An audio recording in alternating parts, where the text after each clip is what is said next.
I want to talk a little bit about what's going on in Colorado with this marijuana business because there are so many facets to this that people are simply unaware of. This is one of those classic libertarian things. Libertarians say about prostitution, hey, knock yourself out, float your boat, do it. Two adults, consensual, could care less. They don't want any laws against prostitution because it's adult, it's consensual. Well, to me, that's very short-sighted thinking. What about the guy spends time with a prostitute, comes home and gives an STD to his wife and makes her infertile for the rest of her life? That is not a victimless crime. And we've seen in New Jersey, they're cracking down on prostitution. Why? Because it inevitably leads to human sex trafficking. It leads to sex slavery. And we got to be opposed to that. So the libertarians, they just do not think through where their position on social issues, where it takes our culture, where it takes our society.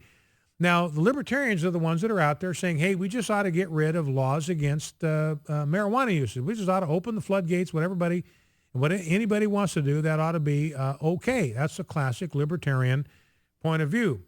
Now, here's a piece from Reuters, which is not a conservative news outlet, and they're saying that there is a link between daily pot and the age at which somebody experiences their first psychotic episode.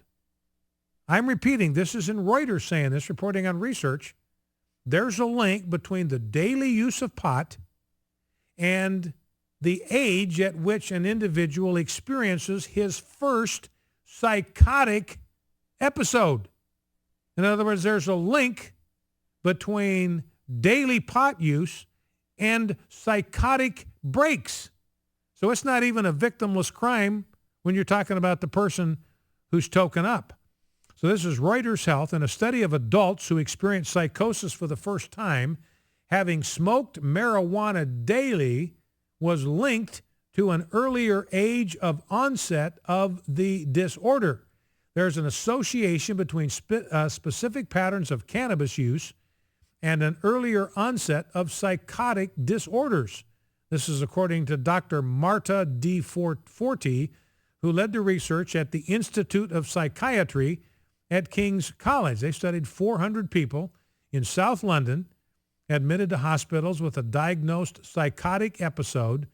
The study team found the heaviest smokers of high-potency cannabis averaged about 6 years younger than patients who had not been smoking pot. Now, psychosis is a general term for a loss of reality. It's associated with severe psychiatric diseases, including schizophrenia and bipolar disorder. So, use of cannabis, and it talks about in here what they learned is the earlier that people start in their teenage years, the more likely it is that they will experience a psychotic break at a younger and younger age. Now, here's something, again, that not a lot of people thought about. In fact, I didn't even think about it until I read these stories over the weekend.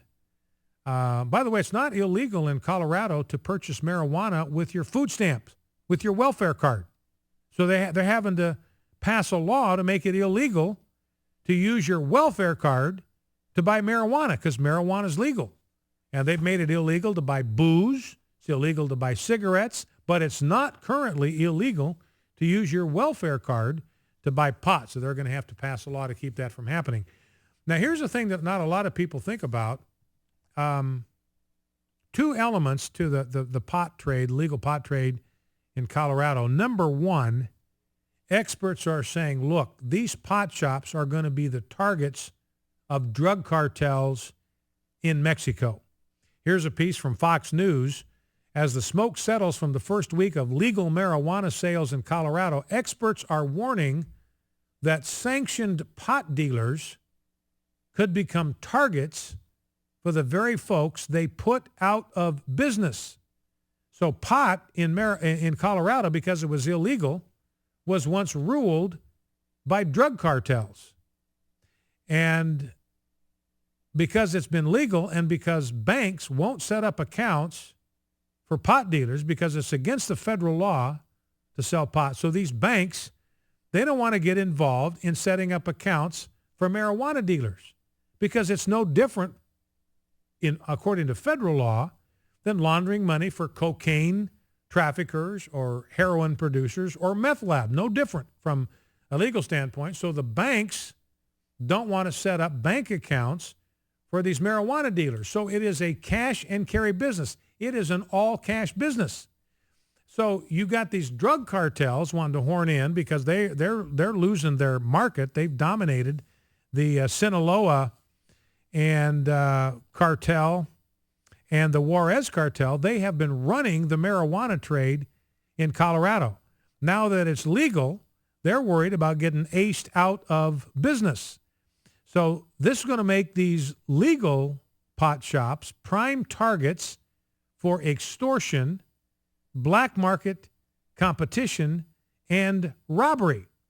A lot of people don't know it, but these drug cartels from Mexico, they already have, according to Fox News, a strong presence in Colorado.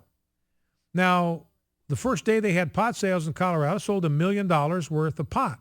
That's $1 million that doesn't go into the pockets of the drug cartels. And don't forget, these drug cartels, they kill people.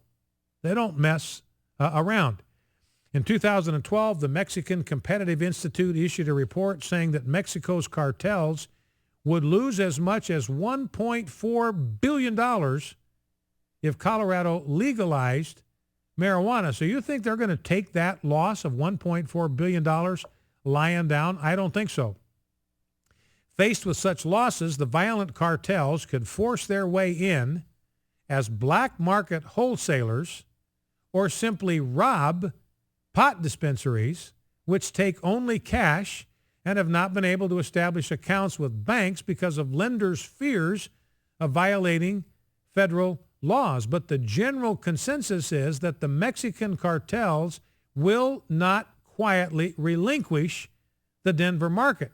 Here's the owner of a medical dispensary says he's going to get a concealed weapons permit because of all the cash that he has to move out of the store.